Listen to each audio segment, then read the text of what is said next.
आणि बाबासाहेब आंबेडकर त्यांच्या शेवटचा जो ग्रंथ बाबासाहेबांनी निर्माण केला होता त्याची प्रस्तावना बाबासाहेब लिहित होते.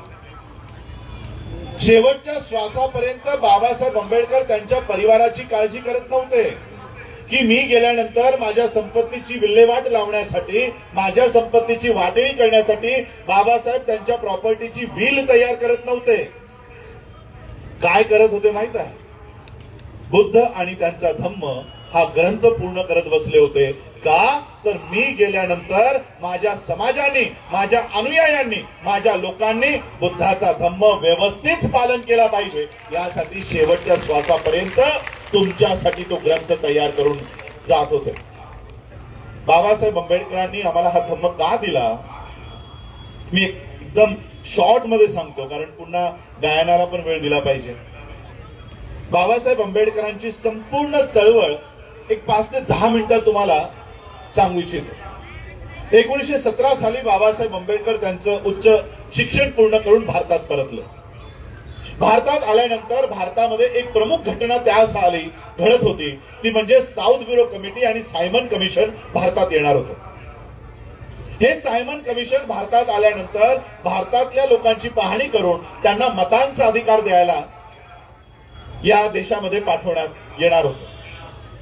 हे सायमन कमिशन भारतात आल्यानंतर गांधींनी या सायमन कमिशनची छुपे भेट घेतली आणि गांधींनी सायमन कमिशनला सांगितलं की तुम्ही भारतामध्ये आला, तुमचं स्वागत आहे, पण आमच्या धर्माच्या बाबतीत तुम्ही इंटरफेअर करायचं नाही, त्याच्यात ढवळाढवळ करायची नाही. सायमनने सांगितलं आम्हाला तुमच्या धर्माशी काही घेणं देणं नाही, आम्ही या देशात मतांचा अधिकार कुणाला द्यायचा त्याची पाहणी करायला आलेलो आहोत. आणि मग गांधींनी सांगितलं जर तुम्हाला या देशात मतांचा अधिकार द्यायचा असेल तो 3 वर्गांना दिला पाहिजे. सायमनने विचारलं कोणते 3 वर्ग?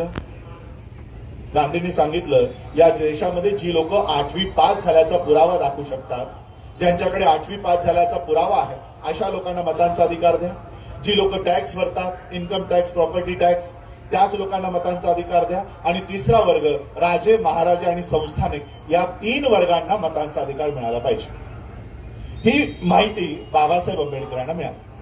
बाबासाहेबांना लक्षात आलं की गांधींनी अशा पद्धतीची मागणी सायमन साऊथ ब्युरोकडे केलेली आहे आणि ही मागणी जर मान्य झाली तर आम्हाला कुणालाच मतांचा अधिकार मिळणार नाही.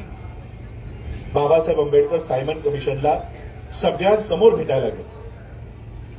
बाबासाहेबांनी सायमन कमिशनला समजावून सांगितलं की गांधींच्या मागणीनुसार जर तुम्ही आम्हाला मतांचा अधिकार द्याल, या देशात मतांचा अधिकार लागू कराल तर आम्हाला मतांचा अधिकारच मिळणार नाही. सायमनने बाबासाहेबांना प्रश्न केला की कसा मिळणार नाही, जरा आम्हाला समजून सांगा. बाबासाहेबांनी समजून सांगितलं की मनूच्या कायद्यानुसार, मनुस्मृतीनुसार आम्हाला शिक्षण घेण्याचा अधिकारच नाही, आम्हाला शाळेत जाण्याची परवानगीच नाही. जर आम्हाला अभ्यास करायचा, शिक्षणाचा अधिकारच नसेल तर 8वी पास झाल्याचा पुरावा कुठून दाखवणार? आम्हाला मनूच्या कायद्यानुसार, मनुस्मृतीनुसार आम्हाला जमीन विकत घ्यायचा अधिकार नाही, पैसे कमवण्याचा अधिकार नाही, नोकऱ्यांचा अधिकार नाही. जर आमच्याकडे नोकऱ्याच नसतील, पैसेच नसतील, जमिनीच नसतील तर आम्ही पैशावर, जमिनीवर कर भरल्याची पावती कुठून दाखवणार? आमच्यामध्ये कोणी राजे नाही, संस्थानिक नाही. त्यामुळे गांधींच्या मागणीनुसार जर तुम्ही या देशाला मतांचा अधिकार देत असाल तर आम्हाला कुणालाही मतांचा अधिकार मिळणार नाही. तर सायमनने प्रश्न केला मग या सगळ्यांना जर मतांचा अधिकार द्यायचा असेल तर आम्ही काय केलं पाहिजे? बाबासाहेबांनी सांगितलं की एक गोष्ट या देशामध्ये आम्ही सिद्ध करून देऊ शकतो, ती म्हणजे आम्ही या देशात जन्माला आलो आणि दरवर्षी आमचं वय वाढतं. त्यामुळे तुम्हाला जर मतांचा अधिकार द्यायचा असेल तर आमच्या वयाच्या आधारावर द्या. सायमनला ही गोष्ट पटली आणि सायमन कमिशनने अडल्ट फ्रँचाईज नावाचा कलम तयार केला आणि या देशामध्ये 21 वर्षाच्या प्रत्येक स्त्रीला आणि प्रत्येक पुरुषाला मतांचा अधिकार बहाल करून टाकला. 21 वर्षावरनं ते आता 18 वर्षावर आलेलं आहे. या देशात जर प्रत्येकाला मताचा अधिकार मिळतो तर ती केवळ डॉक्टर बाबासाहेब आंबेडकरांची देण आहे. एकीकडे गांधींची मागणी होती की मतांचा अधिकार फक्त शिकलेल्या लोकांना, शिकायचा अधिकार त्यावेळेस कुणाला होता? ब्राह्मणांना. प्रॉपर्टी टॅक्स, कमाई करण्याचा अधिकार, पैसे कमवण्याचा अधिकार वैश्य. राजे महाराजे संस्थानिक क्षत्रिय म्हणजे या देशामध्ये मतांचा अधिकार हा केवळ ब्राह्मण वैश्य आणि क्षत्रिय या तिघांनाच मिळायला हवा अशा पद्धतीची मागणी गांधींची होती. एवढंच नाही, बाळ गंगाधर टिळक नावाच्या ब्राह्मणानं महाराष्ट्रामध्ये या सभा आयोजित केल्या आणि सभेमधून त्यांचे जे ब्रीद वाक्य आहे तेही ब्रीद वाक्य तुम्हाला माहीत असणं गरजेचं आहे. टिळकांच्या म्हणण्यानुसार तेली तंबोली आणि कुलभटांना संसदेत जाऊन काय नांगर हाकायचा,